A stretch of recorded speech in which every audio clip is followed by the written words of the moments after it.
really appreciate the opportunity to be here. I want to first explain to you how a medical doctor ended up on the stage here today. So let me give you a brief history. I did my undergraduate work at Brigham Young University, and my first semester in college, 6 weeks into the semester, I got a pretty bad case of mono. And so I was in bed in my dorm room for about 6 weeks, missed a lot of classes. The end of that semester, my grades were not that good. At the end of the first year, I went to the pre-med advisor because I wanted to be a doctor right from the get-go. And the pre-med advisor said, there's mathematically no way that you can get your grades up by the time you graduate to be competitive for medical school. So you need to find something else. Now, that was probably the first major mistake of my life, was let somebody else dictate my belief systems. But I was young and naive, and so I believed this pre-med advisor. And so I decided to study nutrition. And I got my bachelor's degree in nutrition, and the plan was to get a PhD in nutrition. So then I went to Ohio State University, and there I was working on, it was a 5-year PhD track. I was hired as the laboratory technician, so I was working in the lab, helping my fellow students get their master's and PhDs, and working alongside them, working on my own. About 3 years into that, I decided that I didn't want to spend the rest of my life working with animals and with test tubes. I wanted to work with people. And my belief system started to change. And the belief system was, I was doing well in graduate school. I thought I was competitive and I could get into medical school. So I applied, and I was accepted. And I told them, if you'll just give me 1 more year, I'll finish my PhD research, because the coursework had all been completed. Just give me 1 more year, I'll finish the research. I'll start medical school with a PhD in nutrition. I thought that'd be a great way to start medical school. Well, the research wasn't going well. And at the end of that year, I wasn't ready. I wasn't done with my doctorate. So I asked them if they would extend me for another year, which they said, sure, we'll hold your spot for another year. Kept working on the research project that didn't work. At the end of that year, I asked for another year extension. They said, sure. So to make a long story short, the third time I asked them for permission to extend me 1 more year, they said, no, you've got a decision to make, because we're not going to keep holding this spot. You either start in 2 weeks, or we're going to give your spot to somebody else. Now, at this point, I had spent 8 years in graduate school. I had 3 children and a wife. I was starting to accumulate debt, and I was thinking, do I really want to tackle a new career? But that was my passion, and so it was a very difficult decision to walk away from 8 years of graduate research without that diploma. I had completed all the requirements for a master's degree, but again, the coursework was done. I loved nutritional biochemistry. I loved drawing the structures in the electron transport chain and the glycolytic pathway and lipid synthesis. That all made perfect sense to me. But I had to walk away from that. So I went to Ohio State to medical school. Ohio State is one of the top 10 medical schools for primary care, and I wanted to be a family doctor. So I was very fortunate to go to a good school. I was trained, like allopathic physicians, to diagnose disease and treat it with medications and surgery. So when I got my medical degree, I then completed a 3-year residency at Grant Medical Center in Columbus, and that was one of the best training facilities, in my opinion, for family practice in the country. I've delivered over 80 babies, done 70 or more circumcisions. I've taken care of critical care patients in intensive care units. I've run codes in the hospital. I felt very well trained and equipped to go out and start a family practice. So I started, now if you add this up, this is 5 years of undergraduate, 8 years of graduate, 4 years of medical school, 3 years of residency. That's 20 years after high school. And intermixed in there, I did a 2-year missionary service to Austria.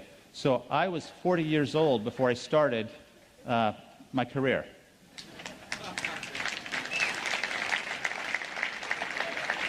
And that's not to brag about my intelligence. the message there is I'm very persistent and very determined, and my wife put up with an awful lot through those 20 years. I went to a small community in Northeast Ohio to begin my medical practice, armed with my prescription pad. And within about 2 years of seeing common diseases, I thought, this is crazy. I'd forgotten all that nutritional biochemistry, but then I realized high blood pressure, heart disease, diabetes, acid reflux, these are lifestyle issues. If I could just educate my patients on how to live a healthier lifestyle, they wouldn't need all this stuff. So I tried to do that, but I'm very generous with my patients. I give them 15 minutes for a visit. A lot of physicians only give you 7 minutes, and that's just a tragedy. So my 15-minute visit with a patient was extending into 45 and 60 minutes as I was telling them about the nutrition and the exercise physiology that I learned. And before I knew it, I was an hour and a half behind in the office, and nobody was happy. So as a result of my desire to educate patients, I developed a program, a wellness program. It's a 12-week program, and it's about 6 weeks of nutritional information, 3 weeks on exercise, a couple classes on disease prevention, and it's really about self-healing. And I was fortunate to get a government grant to fund this through Health and Human Services. I'm really proud of this program. It's 12 weeks. We've had over 1,600 graduates of the program. After each class, we get a critique, and we find out what people are thinking and how they feel about the information, and they've taught me a great deal. This is the lay public. I've learned a lot about what people want in wellness. I believe that the body is designed to heal itself, and everything that I've spent my life doing has supported that. Now, this morning, I always get a little bit anxious before I'm speaking to a large group. This morning, I knelt down, and my prayer was, help me to help this group understand one thing, that you have a body that is a self-healing, miraculous temple, and that if you will take care of it, it will last you a long time and allow you to really live a full life.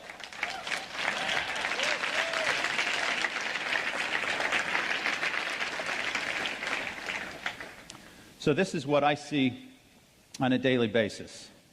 And when I look at these things, I get so frustrated because my colleagues have a pill for every one of these. And I've stepped out of that circle, and now I find myself pretty alone in the allopathic world.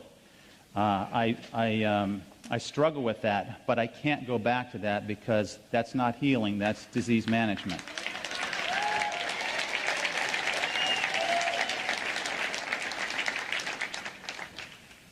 I think most of you know this. Heart disease is the leading cause of death. Cancer is number 2. You would have probably guessed one of those 2 to begin with. What do you think is the 3rd leading cause of death? Allopathic medicine. Well, right on. We are dangerous people. You need to stay away from hospitals and stay away from allopathic physicians.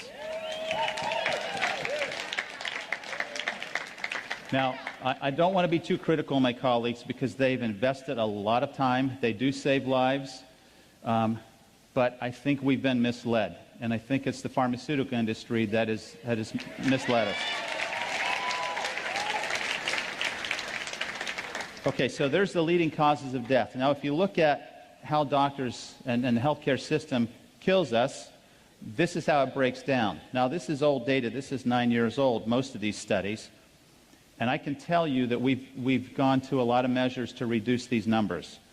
But the one number that we haven't really impacted is the adverse effects from drugs. I think as I'm in the hospital taking care of patients, and I will admit someone from a nursing home who's sick, the nurses will hear me say 3 or 4 times a week, it's a thought that comes out, what are we doing to these people? Because they're on 20, 25 medications. You take them off the medicines, they start to wake up. You measure their nutritional status, and you find they're very deficient. And so we have completely missed the mark in allopathic medicine. Let me show you how we're trained and what we do as a result of our training. We prescribe 20 billion drugs a year. The average number of drugs per visit is 2. 71% of office visits end up in a prescription, and the most frequently prescribed class is antidepressants. Now, you heard Dr. Allen talk about depression and brain chemistry. It's my opinion that about 10% of people who have anxiety and depression have a condition that medication has a role for.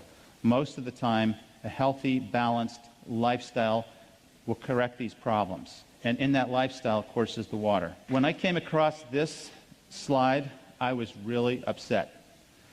This is what the pharmaceutical industry is doing to all of us and to allopathic medicine. These are the big sales winners. Now, this is old data. It probably hasn't changed too much, but look at the profit margins that are made on these drugs.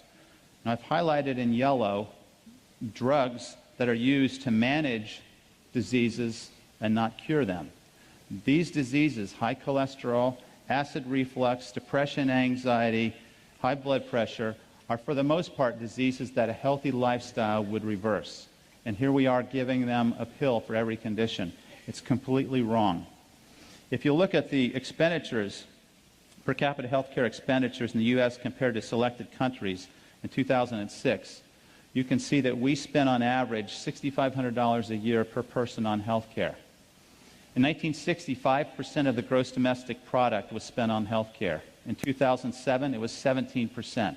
2017, it's predicted to be 20% of the gross domestic product on health care. So if we're spending that much money, are we getting healthier? Absolutely not.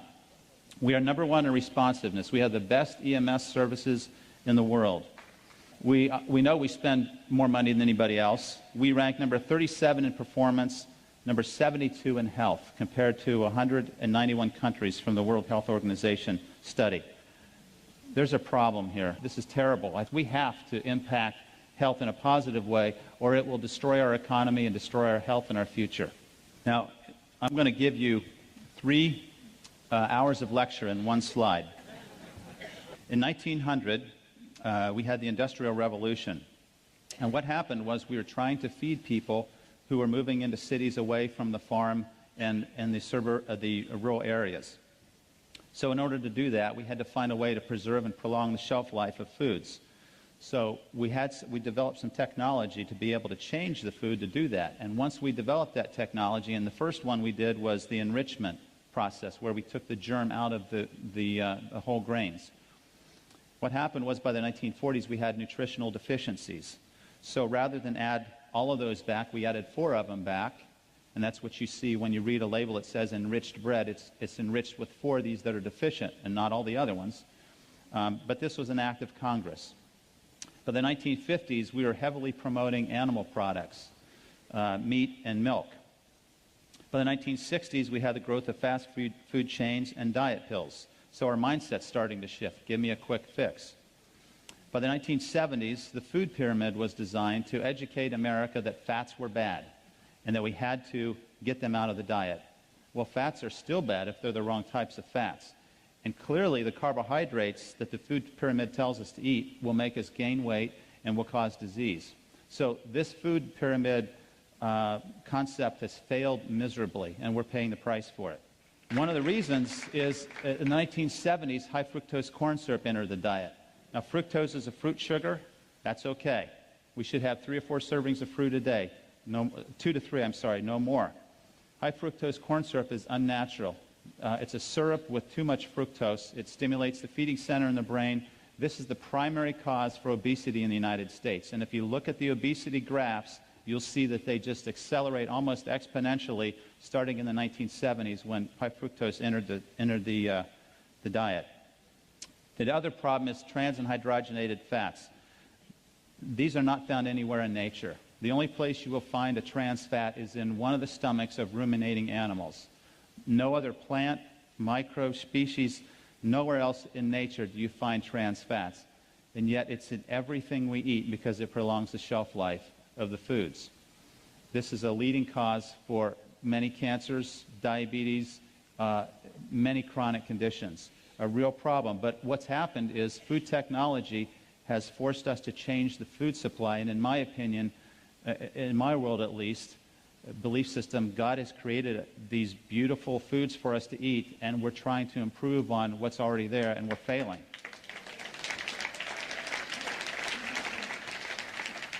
And we have microwaves, and if you haven't done this experiment, I encourage you to try it, what that type of energy will do to the antioxidant capacity of the water, and you will be afraid to use the microwave in the future.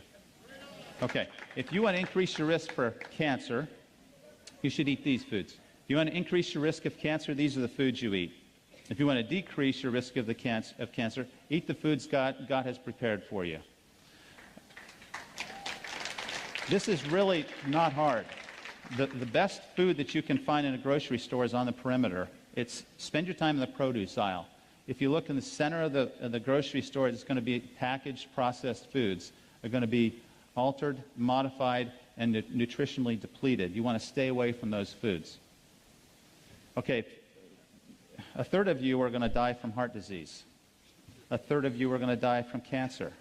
That's pretty, when you start thinking about that, we could go down the row here and start asking, well, how are you going to die? Because it's going to be one of these two. Heart disease, cancer, two leading causes of death. If you want to prevent heart disease, it's a healthy lifestyle. Now, there are going to be people who, despite doing everything they can, they're going to have high blood pressure. They need medicine. There are going to be people that, despite everything they can do, will have high cholesterol and diabetes. They need medication. But more often than not, a healthy lifestyle would reverse these diseases. And this is a really impressive slide. Several studies were done, large studies, looking at the effect of lifestyle changes in chronic diseases. And the conclusion of these studies was that 91% of diabetics have a condition that a healthy lifestyle would reverse or prevent. 82% of people who have heart disease have a condition that a healthy lifestyle could prevent. 70% of strokes are preventable, and 71% of colon cancer. I personally believe that colon cancer is about 95% preventable with a healthy lifestyle. But yet, what are we doing? We're accepting that this is how we're going to live the remaining years of our lives, and it's a tragedy. Sometimes in our quest for wellness, we fail to see that we are the answer. Okay, here's what I believe. One of my core beliefs is that the body is designed to heal itself. We have all these systems that are there to help us take the nutrition in that we eat and circulate it, use it, and then excrete waste. It's a perfectly designed, well-orchestrated, beautiful, again, temple that we've all been given. A couple things about the cell that I think are absolutely phenomenal. It has its own unique machinery to repair and heal itself.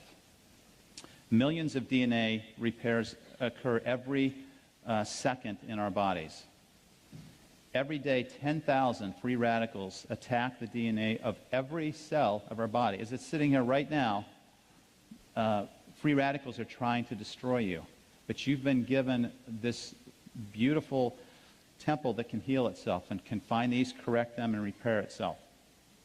Each cell contains its own set of organs. They're called organelles. And there's a fascinating story here about the cells that I don't have time to go into. But it's a lesson of harmony, balance, order, and interdependence that can be applied at a much broader level, even for us as a human organism. The cells sense and respond to their environment. And the way they do this is through the redox potential. You guys know this. You're measuring ORP. The cells measure the ORP, and they respond. When there's a change, when it goes more positive, it signals an imbalance. It signals stress. And it initiates cellular repair. The cells communicate with and warn each other. And then finally, all proteins, lipids, and nucleic acid or DNA interact with water. So certainly, it's critical that you present it with the best type of water there is, and we all know which one that is. A couple lessons from nature. I think if you go out and study nature, there's so much that we can learn. Stress and recovery is one of the lessons that nature can tell us about. We're designed to adapt to short-term stress, not chronic. So the acute inflammatory response is to help us heal. Chronic inflammation causes degeneration, aging, and diseases. We want to stay away from chronic stress. And then examples of this lesson of stress and recovery is is the Earth. I look at the Earth as a living organism. And what does it do? It revolves, it has a rest period, and it has an active period. It's very predictable. There's a day and a night. We need to learn from that lesson. We need to get enough sleep. We need to exert ourselves in the daytime and recover in the evening. Then you have, as the Earth rotates around the sun, a full rotation is a year. We have summer and winter, and there's messages there on rest and recovery. Just as important as the exercise training protocol is the recovery protocol. And knowing how much recovery time you need and how to do that is absolutely crucial. So the question is, what type of stress and recovery are we doing now helping us have healing? So if you're going to fill in the blank here, our health is threatened by one process. What would you say? Oh, I've heard it. Okay. I'm going to say it's stress. So we need to talk about that for a minute, and I'm going to try to move on. This is the definition of stress. It's an imbalance of forces. Okay, so we have two types of stress. When we have an imbalance of these forces, you will have back pain if you're imbalanced in your posture. You will have all types of dysfunction if there's too much stress. This will lead to disease and dysfunction. However, if you have a balanced lifestyle, you will have harmony with natural laws, and you will be guaranteed healing and wellness. So we need to understand what stress does to us. Now, this stress can be, we can talk about this at every level. We can talk about this at the level of an atom, of a cell, of an organ, of a human body, and also as a community. And the concepts are the same. This is mind-boggling information, in my opinion. So I want to talk about oxidative stress because that's what pertains to what we're doing with the water. It is the mechanism of disease and aging. So oxidative stress is another way of saying free radical destruction. Free radicals are unpaired, negatively charged electrons or particles. They fly around the nucleus. They move at high speeds. They steal electrons from adjoining or adjacent atoms, and when they do that, they become stable, but they create an unstable atom in the atom that's lost its electron. This propagates itself in a very rapid, chain-like event, a nuclear reaction, you could say, in the cell, until there's a vulnerable endpoint where destruction occurs. These free radicals have a very short lifespan, a trillionth of a second, but that's just enough to cause significant damage. It's like a spark from a fire. And it was proposed in 1956 that this was the root cause of aging, but we haven't really paid too much attention to free radicals until just recently. So here's an example of a free radical. You have an atom that's stealing an electron. It's now stable, but now we've created an unstable atom. And it's going to react with another atom, and it's going to propagate until it causes destruction. Now, free radicals are all around us. Normal metabolism creates free radicals. Exercise creates free radicals. The microbes that are invading our skin and our respiratory tract and our intestinal tract, they're also creating free radicals. But that's okay, because what we're talking about is stress and balance. Our body is designed to handle that. If we do everything else right, we can handle these stresses. We have problems when we add additional stress from the free radical world in the form of air pollution and pesticides and herbicides, tobacco, radiation exposure. I would encourage all you women to look into thermograms as opposed to mammograms to reduce the radiation load.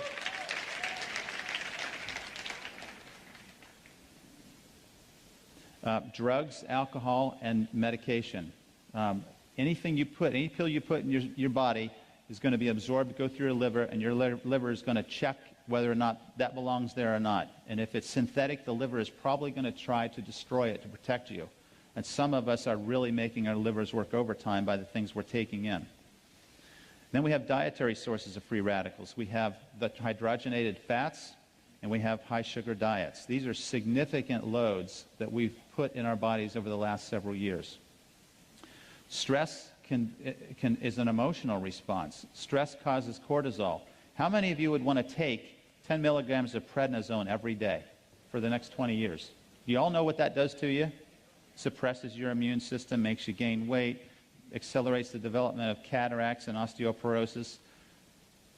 But we get the same stress from cortisol, very similar molecule to prednisone, and if we have repeated stress, it can affect our bodies in much the same way. And then finally, injury and trauma can be sources of free radicals. So in the medical world, we don't say free radicals because we want something fancy. We say reactive oxygen species. And you have to practice saying species. That's a hard one. These are the terms that you'll see in the medical literature. These are the different types of free radicals. They have a positive oxidation reduction potential. They are oxidizing. There is some good that comes from free radicals. They are part of the immune process that is generated to fight off infection. If we're going to kill bacteria and funguses and viruses, we're going to use free radicals that our white blood cells generate to do that. So perfectly orchestrated, well balanced. Free radicals are a byproduct of ATP synthesis, which is what fuels every cell of your body. However, when we start putting the wrong things into our body orally, or we breathe the wrong types of things into our lungs, we have free radical exposures that can be very significant. One puff of a cigarette contains how many free radicals? Anybody want to guess? 100? A trillion? Well, I had to practice saying this. This is 100 million billion free radicals in one puff of cigarette. So how many of you want to take a puff of a cigarette now? I mean, this is one of the things physicians harp on their patients: stop smoking. But this is a tremendous burden to our health. All right, here's a really important point. So we have a free radical here on the right lower part of the slide. What we have on the top left corner is a specific molecule that has an extra electron. It can donate an electron and still remain stable. And when you have a molecule that can do that, it's a special molecule. We call it an antioxidant. So this stops the chain-like reaction and causes us to heal. Okay, so when if you look at the different types of free radicals, sources of free radicals, obviously I mentioned smoking. I mentioned alcohol, tremendous burden on the liver. I mentioned the foods that we eat, chemicals that we eat, ionizing radiation, exercise, and stress. But I don't have a pointer to show you this, but if you look at that cell on the left, you can see proteins, you can see nucleic acid, and you see the cell membrane. These are the end targets of destruction that free radicals will attack. And when they do, they change structure, they change physiology, they change our health. So some of you have seen this before. We have a 24-year-old who is aged twice as fast as he should because of free radical exposure. When you meet somebody that says, yeah, I just had a birthday, I'm 54, and they look like this, automatically you're thinking, wow, why do they look so old? What did they do? What's happened? And the things that will come to your mind are, there's a smoker, there's an alcoholic, there's somebody that's a sunbather, there's somebody that's had a lot of stress in their life. And guess what all those represent? Free radical burdens over a lifetime. We really need to think about this. Now, I feel like I can explain a lot of the things that I've seen in my patients who have started drinking this water. I haven't seen any studies on many of these, but this makes sense to me. Collagen is a protein. When you damage collagen, the protein is inefficient, and now you lose elasticity in your skin, and guess what you get? You get wrinkles. When you damage the elastin in a blood vessels stretch and contract. When you damage that protein, elastin, it won't stretch anymore. And as the blood squirts through that tiny opening, it doesn't stretch. Guess what happens to the pressure inside the artery? It goes up. So by the time you're 65, you have high blood pressure that you've never had.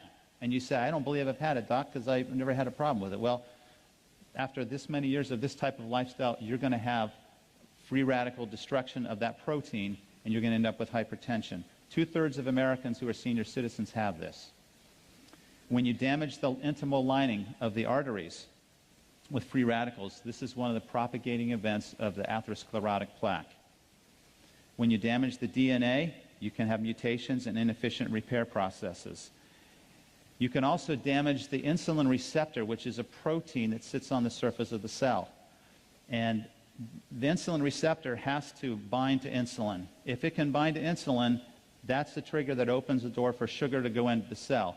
If that protein is oxidized, it will change its conformation and be dysfunctional. Now it can't recognize insulin, and the sugar doesn't go in the cell. We have insulin resistance.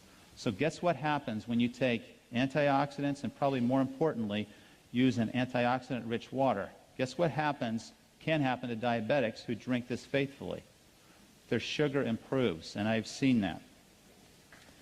Okay, so here's nature's prescription against free radical damage. We need to start with natural foods, raw foods. We need to be chewing as much as we can to activate the enzymes to start the digestive process early.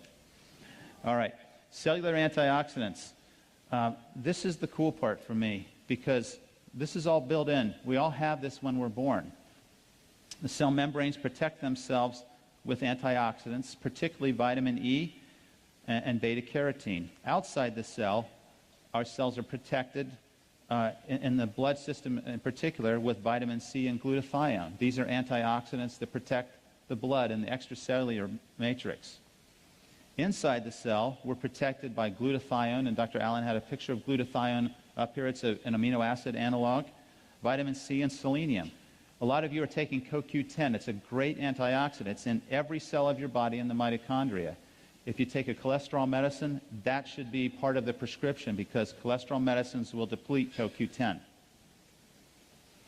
Cellular antioxidants are listed here. So we have all these antioxidant systems to help us achieve this balance, and they can even regenerate themselves. If we get enough of these vitamins and minerals in our foods, we can regenerate some of this oxidative stress that's developing.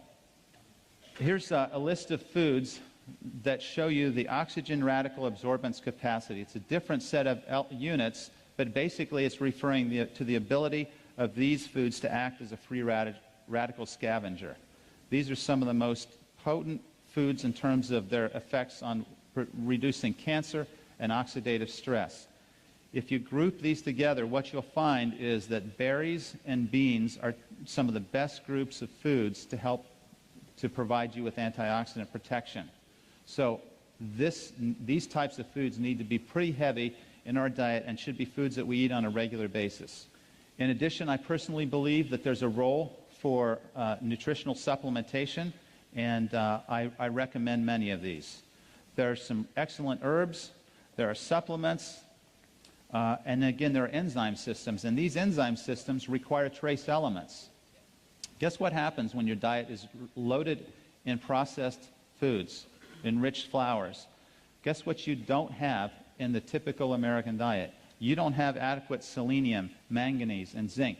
So these antioxidant systems in your cells are starving for the cofactors they need to perform their job, and now they're inefficient, and you're leaving your cells vulnerable to disease.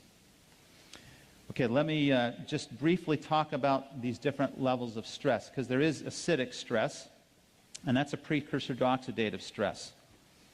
The blood pH range is from 7.35 to 7.45. Acid is a byproduct of cell metabolism and repair. So just day-to-day metabolism produces acid. So what do we have to do with that acid? We have to get rid of it. And most of the acid we urinate. And so our urine will be slightly acidic because our body's doing what it should be doing. It has to retain a relative state of neutrality, or we will have problems. So we have buffering systems. In fact, there are 3 buffering systems in our body. And this brings out the point that it's crucial that we have a buffering system, because we cannot handle high levels of acid or high levels of base. We have to stay within that narrow range. So, from a medical standpoint, if you talk to your doctor about the pH capacities of Kangen water, this is what they're going to think of, because this is in the textbook that we all learn. And I'm going to just say that this is important, that at some point you have to respect where they come from. The primary buffer is the lungs. You can correct an acid-base problem very quickly by changing your respiratory rate. The second most powerful system are the kidneys. And the third are the chemical buffers in your cells. And this is primarily where Kangen water comes in. So I'm not going to underscore or devalue the importance of ionized water because it's clearly there. But from a medical standpoint, your physicians are going to kind of look at this and say, well, it only provides a small portion of the buffering capacity in the body. But we all know better. There's research that supports that the pH ranges that we get in the water can affect our pH, our blood pH in a very positive way. Here's the pH ranges of various body fluids. I think this is important also to have an appreciation because, again, this is where your doctor is going to come at you with. Kind of interesting. The ideal pH is 7.4. Urine is a way to get rid of acid waste, so it's going to be more acidic. Your stomach is going to be the most acidic part of your body. Your intestines are alkaline. Skin is acidic because it's a protective barrier against microbes. It helps to deter those microbes. Saliva is relatively neutral unless you're eating a lot of sweets and refined carbohydrates, then it becomes acidic. The vagina is acidic because it's helping to protect against microbial invasion. It's an excellent entry point for bacteria, so the body creates an acidic environment so it can't do that. I have to tell you that one of the biggest problems in medicine that I see is that we are trying to change the pH of the stomach with drugs like we call them proton pump inhibitors, Prilosec, Nexium. I guess I shouldn't say these, but Tums. You've heard of all these things. This is one of the worst things we can do for our health. Our stomach has a pH of 2.5 for two reasons. First of all, it's there to break down protein. If you lose that pH, you don't break down protein effectively. Secondly, it's a way to protect your body from microbial invasion. So you eat something that's got a bacteria in your food, your stomach is going to kill it. But if you're taking these medications to neutralize your stomach, you lose that barrier. A recent article came out that showed people who take these drugs for a long period of time have high incidence of aspiration pneumonia because those bacteria get into the lungs, and osteoporosis. This is a lifestyle problem, and I would never recommend anybody take these medicines for more than a month. If you have to take these medicines, your body is out of balance, and you need to get to the root cause and not mask it with a prescription pill. We have these acidic loads. So chronic states of acid reflux, or chronic acidic states. Just a couple of examples. Dr. Allen had a graph similar to this. The alkaline foods are the foods you get in the produce. These are the foods you grow in the backyard. These are the healthy, natural foods that have been here forever on this planet. The acid foods are the processed foods. They're man's modification of something that was already doing fine, and we've intervened, and now we've compromised the foods, and they're very acidic. This is a nice summary. When I first, in my wellness class, 2 years ago, I had a lady who said, you know, I really like all this stuff. You really need to learn about ionized water. And I just said, oh, brushed it off because I thought that's kind of crazy. Every week, she would say, we're having this meeting. You really ought to come. I finally decided to go just to keep her quiet because she was almost to the point of being annoying, just right on the edge of there, but not quite. So I went. And I wasn't so impressed with what I heard. I was impressed with what I saw with the demonstrations. That's what hooked me. And since then, I have been promoting this. I had to start very carefully in telling my patients about this because I didn't want to be selling a machine to somebody as their doctor, and then they're not having any benefit, and they think the doctor's ripping them off. So this was I had to step outside of that circle very carefully in doing that. Fortunately, I have some friends here. Actually, they're patients of mine. And John and Pat, would you guys stand up? John and Pat Beadle. There you go. Thank you. I've been wanting to say for a long time to a large crowd, the Beatles are here.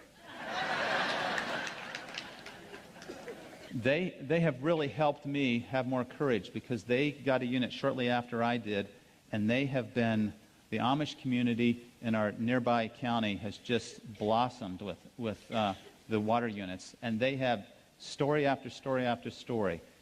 It's incredible, and so I really appreciate what they've done to support me and help me, and we're having a lot of fun together.